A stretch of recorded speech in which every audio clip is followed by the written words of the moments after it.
안녕하세요. 방곡고등학교 1학년 여러분. 오늘은 한글 맞춤법의 원리 두 번째 시간입니다. 자, 오늘도 교과서를 준비하시고 그리고 관련된 자료들이 필요하다면 관련 자료들을 가지고 수업을 시작해 보도록 하겠습니다. 자, 우리는 지금 국어와 우리생활 3단원 문법 단원을 공부하고 있고요.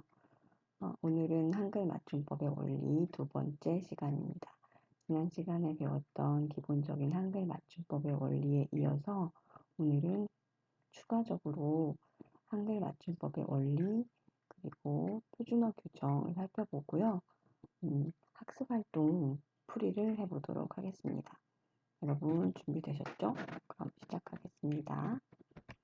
자, 지난 시간에 질문 있어요로 선생님이 준비했던 실수는 없었고요.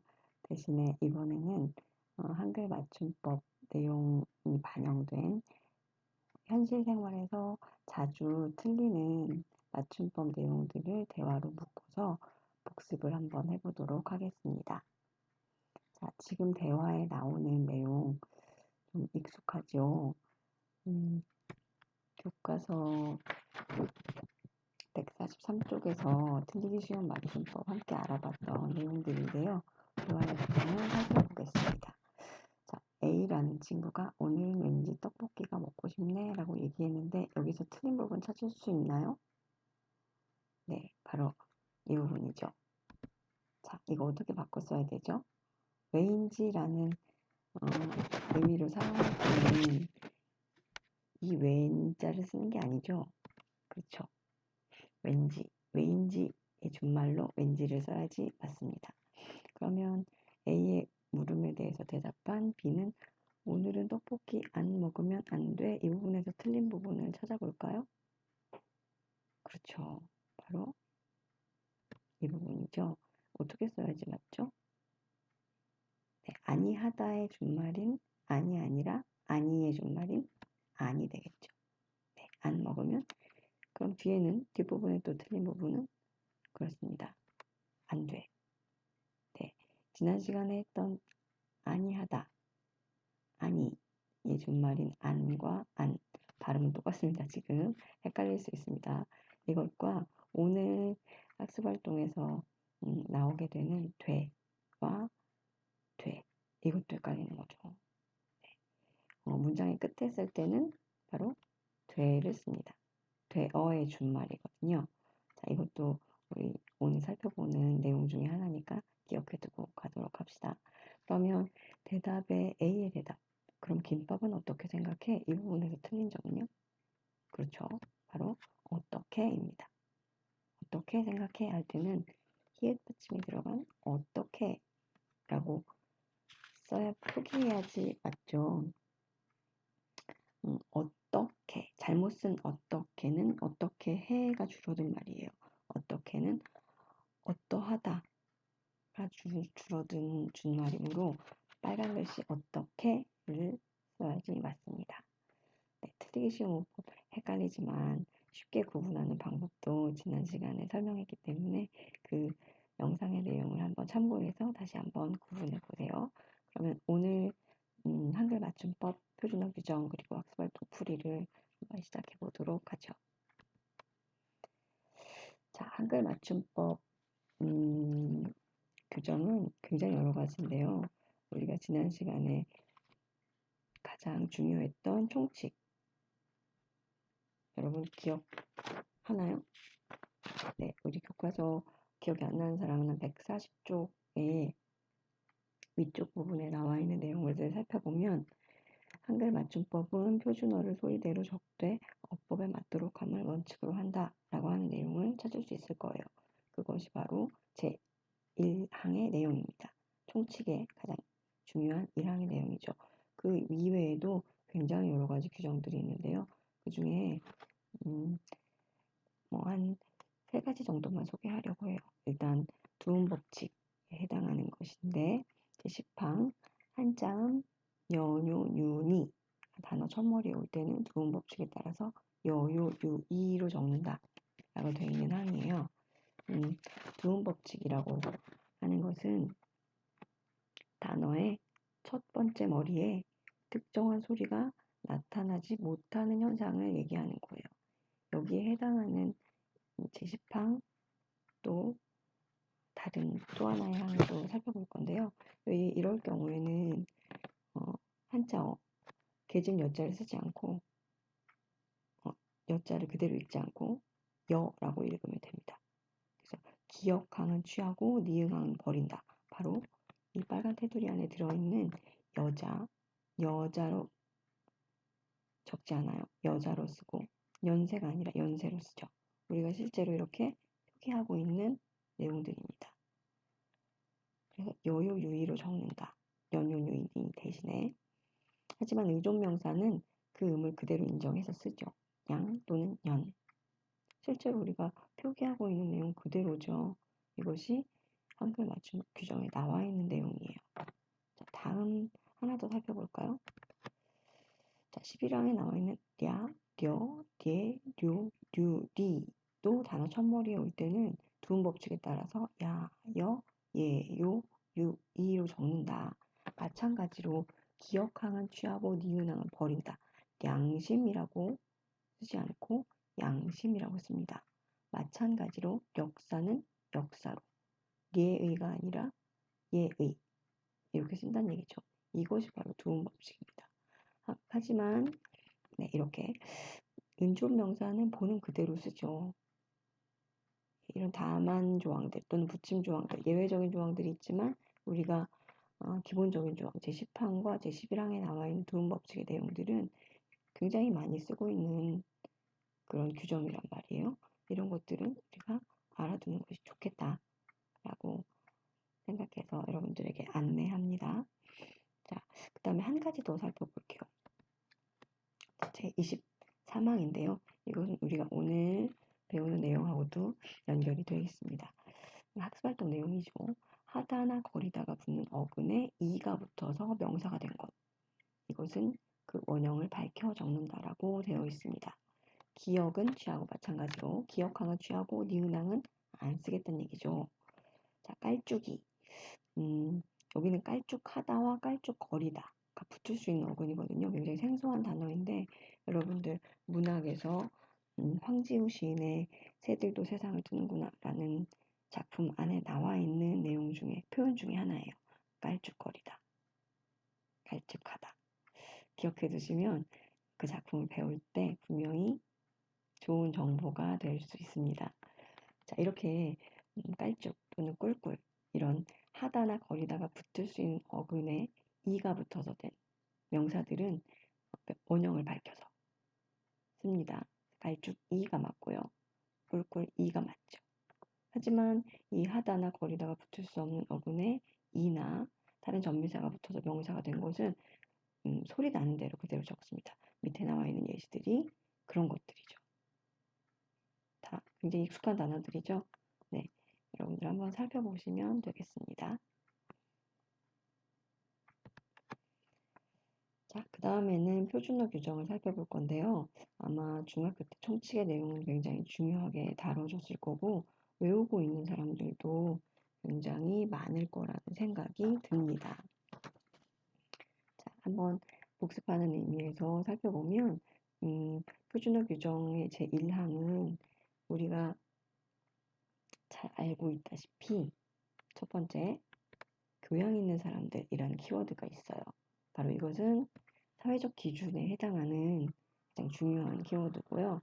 그 다음에 가장 핵심적인 용어로 배웠던 것이 바로 그렇죠. 현대라는 말이죠. 자, 이거는 시대적인 기준이겠죠. 그리고 마지막 키워드 하나는 서울말 그렇습니다. 서울말이라고 하는 키워드죠. 이것은 지역적 기준을 의미하는 거예요. 우리가 표준어 규정 얘기할 때는 이 세 가지 기준을 가장 핵심적인 단어로 묶어서 원칙으로 정하고 있습니다.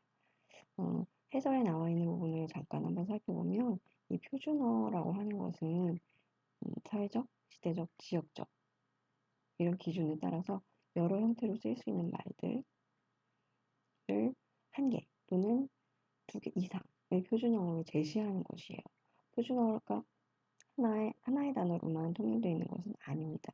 이것을 우리가 좀 기억해둘 필요가 있고요. 그래서 그 기준들을 정해서 제시하고 표준어를 쓸 수 있도록 올바르게 안내하는 그 규정이라고 할 수 있습니다. 표준어 규정은요, 제로 우리가 맞춤법 원리에서도 살펴봤다시피 문자로 표기할 때의 원칙과 발음할 때의 원칙 두 가지로 나눠져 있어요. 그래서 일부가 바로 표준어 사정 원칙, 문자로 쓸 때 발음 표기 원칙에 대한 것, 세 개의 장으로 이루어져 있고, 표준 발음법 2부는 1에서 7장까지로 굉장히 내용이 많습니다. 그 중에 우리는 한 가지만 살펴볼 건데요. 5절에 나와 있는 복수 표준어 내용입니다. 18항인데, 표준어가 단일로만 여겨지진 않는다. 2개 이상도 허용한다라고 하는 앞에서 봤던 해설에 나와 있는 내용과 관련된 내용 여러분들이 이해하기 쉬운 것을 한번 소개하려고 해요. 자, 기억, 미음 두 가지 다 인정된다는 것이고요. 두 개 다. 네라고 쓰기도 하고 예라고 써도 됩니다. 우리 보통 대답할 때 쓰는 표현이죠. 그리고 여러분들이 쉽게 쓸 수 있는 소고기가 맞는 거야, 쇠고기가 맞는 거야. 혼동했을 친구들도 있는데 둘 다 인정되는 거죠. 둘 다 표준어다. 소가죽, 쇠가죽 둘 다 인정된다. 표준어 규정에 나와 있다. 그리고 왜라는 모음과 오이 이 두 가지 다 쓰이는 규칙, 여러 가지 단어에 쓰이는 규칙들이 소개되어 있는데요. 괴다 쓸 수도 있고 고이다라고 쓸 수도 있죠. 물이 괴다, 물이 고이다 둘 다 됩니다. 또 바람을 쐬다, 바람을 쏘이다 둘 다 쓰고 있는 표현이잖아요. 왜냐면 둘 다 표준어로 우리가 사용하고 있기 때문이죠. 규정에 나와 있는 내용들이죠. 이런 방식으로 원칙과 허용되는 원칙 두 가지가 다 존재하는 복수 표준어 규정이 있다. 하나만 소개하고요. 실제로 국립국어원 홈페이지에 가보면 표준어 규정에 대한 자세한 내용들을 안내하고 있고 관련된 내용을 한번 살펴본다면 국어를 사용하는 데 있어서 이렇게 다양한 표준어 규정들이 있구나라는 것을 알 수 있습니다. 시간 날 때 한번 국립국어원의 홈페이지에 들러서 표준어 규정 그리고 우리가 지난 시간부터 배워왔던 한글 맞춤법 규정들 살펴보면 좋을 것 같습니다. 그럼 이제 학습 활동으로 넘어가서 쭉 한번 배운 내용들을 확인해 보도록 하죠. 교과서는 144쪽이고요. 우리가 배웠던 앞선 표준어 규정과 그리고 또 한글 맞춤법 규정들은 사실 교과서에 나온 내용들은 아니잖아요. 이제 지난 시간에 배웠던 내용들을 비롯해서 오늘 배웠던 내용들이 약간 힌트가 되는 내용들을 학습 활동에서 살펴보도록 하겠습니다. 먼저 1번 이해 활동을 보도록 하죠. 쥐를 쫓는 고양이를 개가 쫓아다니는 한남의 공룡길. 이 문장에 나와 있는 내용에 대한 해설들을 한번 살펴볼게요. 이 문장의 쫓는, 붉은 글씨 쫓는과 쫓아. 소리 나는 대로 읽어볼까요? 쫓는과 쫓아. 아마 쉽게 쓸 수 있겠죠. 이렇게 되면은 뜻을 쉽게 파악할 수가 없어. 하지만 쫓는과 쫓아처럼 어간의 본 모양을 밝혀서 어법에 맞도록 표기하면 이 중에 실제 형태소가 뭐죠? 실제 형태소 쫓이라는 표현이죠. 네, 여러분 실제 형태소의 의미를 좀 파악하기 어렵다, 기억해내기 어렵다. 그렇다면 너희가 시리즈 있잖아요. 너희가 중학교에서 배운 문법을 알고 있다 시리즈 그 한글 문서를 다시 찾아보면은 나와 있습니다. 확인해 보세요. 는 또는 아 같은 형식 형태소 이 모양과 의미도 잘 드러나기 때문에 한글 맞춤법에 어법에 맞도록 적는 원칙, 소리대로 적는 원칙 이 두 가지 그 중에 그쵸 어법에 맞도록 적는 원칙 이것도 있다라는 것을 알 수 있다라고 하는 해설의 내용입니다. 자, 어렵지 않게 소리대로 적는 원칙과 어법에 맞도록 적는 원칙 바로 한글 맞춤법의 총칙에 나와 있는 기본적인 원칙을 소개하고 그것을 복습하는 내용입니다. 중요한 내용이에요. 그 다음 2번으로 넘어가죠. 144쪽 아래쪽에 나와 있는 내용입니다.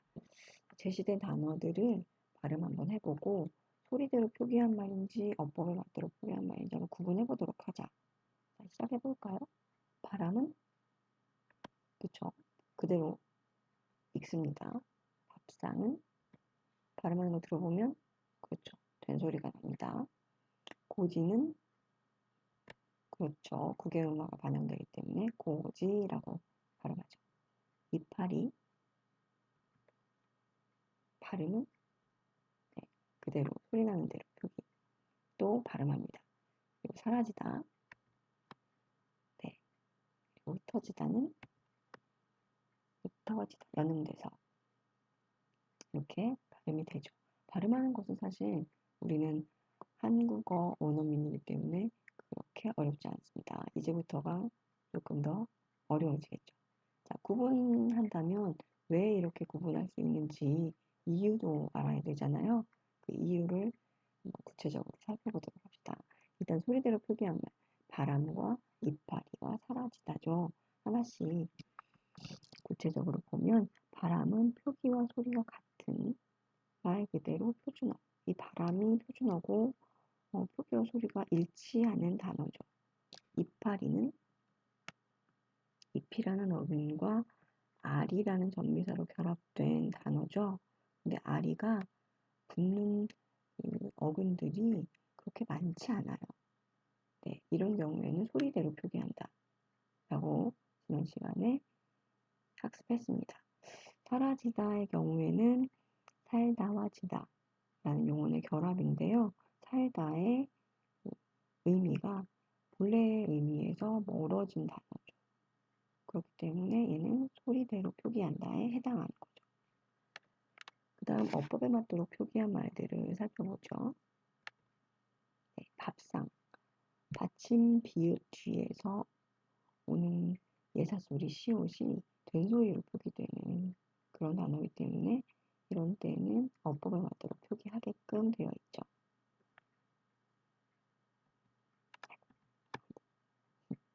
미안합니다. 그다음 고지 두 번째 단어인데요. 이런 경우 곧과 이, 어근과 전미사의 결합된 형태. 이 전미사 이는 굉장히 널리 결합되는 전미사다. 그리고 어근의 곧이라고 하는 의미가 유지되고 있기 때문에 어법에 맞도록 표기한다. 세 번째 흩어지다의 경우는 흩다와 지다. 용언의 결합이죠. 흩다의 본래 의미가 그대로 유지되고 있습니다. 이때는 어법에 맞도록 표기한다. 이렇게 구체적인 근거를 들어서 구분할 수 있는 것이 중요한 사항이라고 할 수 있겠어요. 자, 그러면 145쪽에 위에 있는 목표 활동 3번으로 넘어가 보도록 하죠. 자, 그 박스에 있는 내용들을 한번 살펴보면요. 전미사 하다가 붙는 어근은 급하다, 뚜렷하다와 같이 본 모양을 밝혀서 적어요. 왜냐하면 하다는 여러 어근에 널리 결합하기 때문입니다. 부사를 만드는 전미사 이나 이도 마찬가지여서 뚜렷이, 급히 이렇게 적죠. 그러나 하다가 붙지 않는 말 갑자기처럼 소리대로 적는 경우도 있습니다. 한편 곰곰이와 같은 말은 곰곰하다처럼 하다가 붙을 수 없지만 곰곰이라는 부사가 이미 존재하고 있기 때문에 본 모양을 밝혀 적는답니다. 자, 이 내용 중에 좀 중요한 사항들을 살펴볼게요. 자, 일단 첫 번째 전미사가 하다가 붙는 어근 이런 경우는 본 모양을 밝혀 적는다. 부사를 만드는 전미사 이나 히도 마찬가지. 본 모양을 밝혀 적죠. 그렇지만 하다가 붙지 않는 말은 소리대로 적는 경우도 있다. 그리고 부사가 이미 존재하는 그런 표현은 본 모양을 밝혀 적는다. 세 가지가 초점이 되는 내용이죠. 그러면 이 내용을 근거로 살펴봤을 때 아래 표에 나와 있는 표기들을 어떻게 쓰는지 정확한 표현을 한번 살펴보고 이유도 한번 적어보도록 하죠. 깨끗이가 맞을까요? 깨끗이가 맞을까요? 여기로 볼까요? 네, 깨끗이라고 쓰는 게 맞죠. 이것은 그렇습니다. 어법에 맞도록 표기하는 원리를 따르고 있죠. 까닭은 조금 이따 살펴보고요. 다음 아래 내용을 넘어가죠. 슬며시가 맞습니까? 슬며이가 맞습니까? 그렇죠. 슬며시가 맞죠. 이것은 그렇습니다. 소리다로 표기하는 원리를 따르죠. 자, 마지막 일찍이와 일찍이 뭐가 맞나요? 그렇죠. 일찍이 지금 위에 나와 있는 내용을 순서대로 적용해서 살펴보면 표기와 원리를 찾을 수 있죠. 하지만 일찍이는 어법에 맞도록 적는 원리를 따르고 있죠. 자, 그럼 까닭을 한번 내용의 근거에서 한번 살펴보면 맨 먼저 나와 있는 깨끗은 전미사에 그렇죠. 하다가 붙는 어근이죠. 그래서 이도 하다처럼 굉장히 여러 어근에 결합하는 전미사이기 때문에 본 모양을 밝혀서 적습니다. 이 경우에는 이 내용 정리하시고요. 그 다음 두 번째 나와 있는 슬몇 같은 경우는 하다가 붙을 수 없는 두 번째 내용에 해당하는 거죠. 슬며시는 소리 나는 대로 적어주면 된다. 그리고 세 번째 일찍이라는 단어에 하다가 붙지는 않죠. 일찍 하다라는 표현을 쓸 수 없죠. 그렇지만 일찍이라는 부사가 존재하기 때문에 본 모양 그대로 어법에 맞도록 본 모양을 밝혀 적는다가 맞습니다. 이 내용들을 이 표기 원리를 적용한 이유로 여러분들이 정리해 두면 되겠습니다. 자, 그럼 145쪽 아래쪽으로 내려가 볼게요. 맞춤법에 어긋난 표현들을 한번 찾아보고 그 이유도 한번 살펴보는 것입니다. 경고문과 대화에서 틀린 것들 찾을 수 있나요? 우리 오늘 질문 있어요에서 나왔던 내용들이 바로 여기 나와 있죠. 그렇죠. 안 돼. 자, 그 다음에는 그렇죠. 경고합니다도 맞습니다. 그리고 오른쪽 대화로 넘어가 보면 이쪽 대화에서 저 설거지 이 표현은 틀리기 굉장히 쉬운 표현입니다. 아무튼도 마찬가지입니다. 자, 왜 틀렸는지 하나씩 살펴보도록 할까요? 자, 내용이 굉장히 많아서 혼동할 수 있습니다. 자, 되의 경우에는 되다의 종결 어미로 쓰이는 어가 결합되면 되어가 되고요. 줄이면 되로 써야 돼요. 문장 종결형으로는 이 되는 절대 쓰지 않아요. 그래서 왜, 돼, 이 표현이 문장 종결에는 꼭 온다 라고 하는 것은 되와 되를 구분하는 좀 손쉬운 기준이 되기도 하는 거죠. 두 번째 경고합니다. 이거는 읽을 때나 이렇게 쓰는 거죠. 비음화가 일어나는 경우이기도 하지만 경고하다라고 하는 어간에 경고화의 종결함이 비읍니다가 결합되면은 이런 현상이 음운 변동이 일어나긴 하지만 모양을 밝혀 적는 것이 맞다. 다음 설거지. 이 단어는 혼동하는 학생들도 많을 텐데요. 설거지라는 명사는 표준어입니다. 설걷다. 이런 형태는 없어요. 잘 구분해 두시기 바랍니다. 그래서 이 명사 그대로, 표준어 그대로 소리 나는 대로 적는 단어에 해당하는 거예요. 틀리기 쉬운 표현이죠.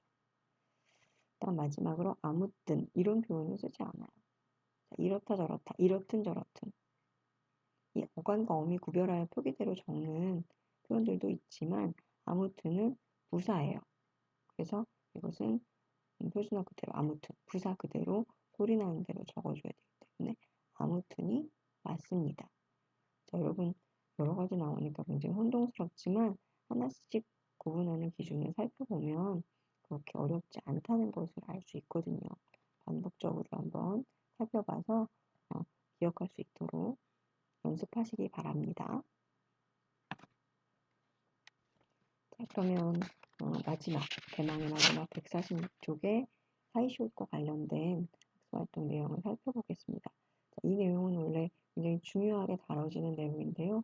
앞에 본문에서 나오지 않았어요. 대신에 학습활동에서 하나의 문제를 할애해서 굉장히 중요하게 다루고 있습니다. 자세하게 살펴보죠. 맞춤법 일기라고 쓴 내용 중에 이 내용들을 한번 살펴볼게요. 순대와 만난 국. 근데 꾹이라는 소리가 난다. 된 소리가 나죠. 이것을 밝혀주기 위해서 순대와 국 사이에 사이시옷이 들어간다고 한다. 이러면 된 소리의 소리도 난다는 것도 분명히 명시해 주면서 순대국이라는 소리를 사이시옷을 넣어서 순대국으로 표기도 하고 있는 셈이다. 자, 이렇게 헷갈리는 표현. 과연 그러면 순댓국이란 표현은 소리대로 적은 것일까? 어법에 맞도록 적은 것일까? 라고 하는 문법 읽기를 썼어요. 훌륭한 학생이죠. 자, 이 맞춤법 제1항을 근거로 해서 살펴보면 어떻게 소리 나는 대로 적으면 어떻게 표기하는 게 맞죠? 여러분들 요칸을 한번 채워볼까요? 소리대로 적으면 뭐라고 적어야 될까요? 그렇죠. 순댓국이라고 적어야 된다. 하지만 정칙 1항에 나와 있는 어법에 맞도록 적는다를 따른다면 그렇죠. 순대국으로 적어야 되죠. 하지만 우리 맞춤법에서는 어떻게 적는다? 그렇죠. 순대국 사이시옷이 들어가서 시옷 받침이 들어간 형태로 적는다. 그리고 우리 도움말의 사이시옷에 대해서 설명을 해주고 있습니다. 순우리말 그리고 순우리말과 한자어로 된 합성어. 한자어와 한자어의 결합에서는 일어나지 않습니다. 하지만 예외 조항이 있죠. 예외 사항들이 있죠. 뒤에 설명하겠습니다. 뒷말의 첫 소리가 된 소리로 나거나 뒷말의 첫 소리 니은 미음 앞에서 니은의 덧나는 소리 또는 뒷말의 첫 소리 모음 앞에서 니은 미음이 중복해서 덧나는 경우에 이렇게 시옷을 받쳐서 적는데요. 이 경우를 좀 더 상세하게 사례를 가지고 살펴보도록 하죠. 자, 오른쪽에 이 내용을 살펴봅시다. 사이시옷은 순우리말과 순우리말과 한자어로 결합된 합성어에서만 나타납니다. 단일어나 파생어, 한자어의 결합에서는 나타나지 않아요. 해와 빛 이런 경우처럼. 그 다음 합성어 중에서 뒷말의 첫 소리가 된 소리가 된 경우 이 된 소리를 반영하기 위해서 사이시옷이 붙습니다. 바닷가, 까 이 소리를 표기에 반영한다는 의미로 사이시옷을 적는 거죠. 그리고 합성어 중에서 니은 미음 앞에서 니은 소리가 덧나는 경우 이렇게 콧날 니은이 덧나고 있죠. 이럴 때 사이시옷이 들어간다. 그리고 뒷말의 첫 소리 모음 앞에서 니은 소리가 덧나는 경우 예산일 같은 이런 사례에서 사이시옷이 들어갑니다.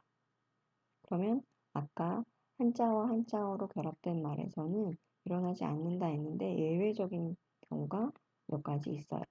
오른쪽을 볼까요? 일어나지 않지만 6개의 예외적인 단어에서는 사이시옷을 적용해서 씁니다. 곡간, 대빵, 숫자, 잣간, 객간, 횟수 이 6개의 단어는 꼭 기억해 두면 좋겠습니다. 사실 이 사이시옷의 1, 2, 3, 4의 조항 말고도 굉장히 여러 가지 조항들이 뒤따라 와요. 하지만 오늘은 기본적인 교과서에서 소개하고 있는 내용에 준해서 사례를 좀 더 구체적으로 살펴보고 그리고 한자어지만 예외적으로 사이시옷이 적용되는 경우에 한해서만 제시를 했어요. 이 부분이 궁금하면 사이시옷에 대한 우리 맞춤법 규정을 살펴보면은 아주 자세하게 나와 있답니다. 궁금한 학생들은 국립국어원 홈페이지에서 살펴보면 좋겠습니다. 자, 마지막 146쪽 아래쪽에 나와 있는 사이시오 표기를 맞춤법 원리에 비추어서 이해해보자. 우리가 앞서서 살펴봤던 내용하고 연결되는 내용인데요. 우리 문법 일기 쓴 학생이 의문을 제시했는데 이것은 사이시옷이라고 하면 소리나는 대로 표기하는 것을 따르는 것인가, 어법의 대로 표기하는 것을 따르는 것인가 라고 하는 의문에 한번 답을 달아보면 그 내용 안에 답이 나와 있다고 할 수 있거든요. 여러분 어떻게 생각하나요? 같이 한번 살펴볼까요? 네, 바로 순댓국이라는 표기는 꾹으로 소리나는 국을 본 모양으로 밝혀 적었다는 점에서 어법의 마트로 적으려고 노력한 흔적이 보인다. 시옷 받침을 적어서 된소리가 나는 환경을 만들어준 것은 소리대로 적으려고 노력한 흔적도 보인다. 따라서 이 두 원리를 충실하게 반영하려고 한 노력의 결과라고 할 수 있다.